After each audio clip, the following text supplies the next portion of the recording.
تو جب موت کا وقت قریب آئے اور نشانیاں پائی جائیں تو سنت یہ ہے کہ داہنی کروٹ پر لٹا کر قبلے کی طرف منہ کریں، اور یہ بھی جائز ہے کہ چت لٹائیں اور قبلے کو پاؤں کریں کہ یوں بھی قبلے کو منہ ہو جائے گا، مگر اس صورت میں سر کو قدرے اونچا رکھیں، یعنی سر کو اونچا رکھیں گے، اور قبلے کو منہ کرنا دشوار ہو کہ اس کو تکلیف ہوتی ہو تو جس حالت پر ہے چھوڑ دے، اگر تکلیف نہ ہو تو اس کا منہ قبلے کی طرف کر دیں، ورنہ اگر تکلیف ہوتی ہو تو جس حالت پہ بھی ہے اس حالت میں اس کو چھوڑ دیں۔ کلمے کی تلقین کی صورت، کلمے کی تلقین جائے اس طرح سے، مسئلہ جا کنی کی حالت میں جب تک روح گلے کو نہ آئی اسے تلقین کریں، جب جا کنی کا عالم ہو اور اس کی روح ابھی گلے تک نہیں آئی ہے، کیونکہ روح جو ہے پیروں کی طرف سے نکلنا شروع ہوتی ہے، انگوٹھے کی طرف سے، تو مسئلہ یہ ہے کہ جا کنی کی حالت میں جب تک روح گلے کو نہ آئی اسے تلقین کریں، یعنی اس کے پاس بلند آواز سے پڑھیں اشہد ان لا الہ الا اللہ واشہد ان محمد رسول اللہ صلی اللہ تعالیٰ علیہ وسلم، یعنی کلمہ شہادت زور سے پڑھیں اس سے، اور اس سے کہیں نہ کہ تو بھی پڑھ، بلکہ اگر مومن ہوگا تو وہ خود ہی سمجھ جائے گا اور وہ بھی پڑھنے لگے گا، مگر اس سے اس کے کہنے کا حکم نہ دیں، یعنی اس کو یہ حکم نہ دیں کہ تم بھی کلمہ شریف پڑھو، اور اگر اس کے حالت ٹھیک ہیں تو کہہ سکتے ہیں کلمہ شریف پڑھ لو، اور اگر جا کنی کا عالم ہے، اس سے پریشانی ہو رہی ہے تو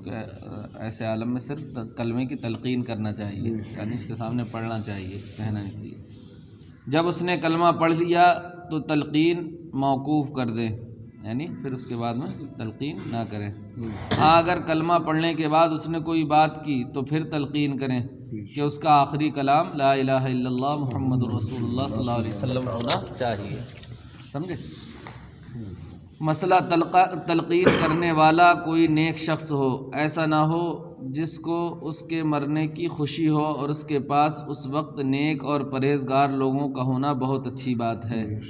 اور اس وقت وہاں سورہ یاسین شریف کی تلاوت اور خوشبو ہونا مستحب ہے، جیسے لوبان یا اگر بتیاں سلگا دیں۔ مسئلہ موت کے وقت حیض و نفاس والی عورتیں اس کے پاس حاضر ہو سکتی ہیں، مگر جس کا حیض و نفاس منقطع ہو گیا اور ابھی غسل نہیں کیا اسے اور جنب کو آنا نہ چاہیے، اور کوشش کرے کہ مکان میں کوئی تصویر یا کتا نہ ہو، اگر یہ چیزیں ہوں تو فوراً نکال دی جائیں کہ جہاں یہ ہوتی ہیں رحمت کے فرشتے نہیں آتے، یعنی کوئی بھی تصویر اور کتا گھر میں رکھنا ہی نہیں چاہیے کسی بھی صورت، کیونکہ جس گھر میں تصویر یا کتا ہوتا ہے اس گھر میں رحمت کے فرشتے نہیں آتے۔ تو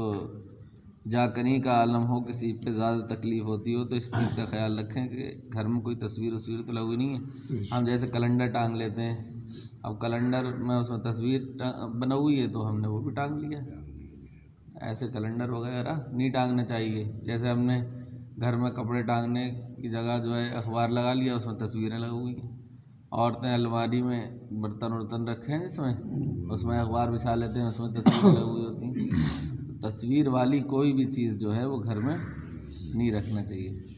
اگر وہ بند ہے تو کوئی دقت نہیں ہے، جیسے نوٹ پہ بھی تصویر ہوتی ہے لیکن وہ جیب کے اندر ہے،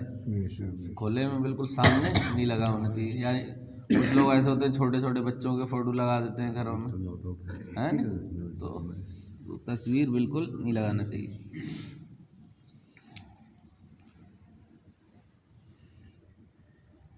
فوراً نکال دیں، جہاں تصویر ہوتی ہے اور کتا ہوتا ہے وہاں رحمت کے فرشتے نہیں آتے۔ اس کی نزاع کے وقت اپنے اور اس کے لیے دعائے خیر کرتے رہیں، کوئی برا کلمہ زبان سے نہ نکالیں کہ اس وقت جو کچھ کہا جاتا ہے فرشتے اس پر آمین کہتے ہیں، وہاں پر بیٹھ کے کوئی ایسا کلمہ برا نہ نکالیں زبان سے۔ نظام سختی دیکھیں تو سورہ یاسین پڑھیں، سورہ رعد پڑھیں۔ مسئلہ مرتے وقت معاذ اللہ اس کی زبان سے کلمہ کفر نکلا تو کفر کا حکم نہ دیں گے، کہ ہو سکتا ہے کہ موت کی تکلیف کی وجہ سے عقل جاتی رہی ہو اور بے ہوشی میں یہ کلمہ نکل گیا ہو، سمجھے؟ اور بہت ممکن ہے کہ اس کی پوری بات سمجھ میں نہ آئی کہ ایسی سختی کی حالت میں آدمی پوری بات صاف طور پر ادا کرنا مشکل ہو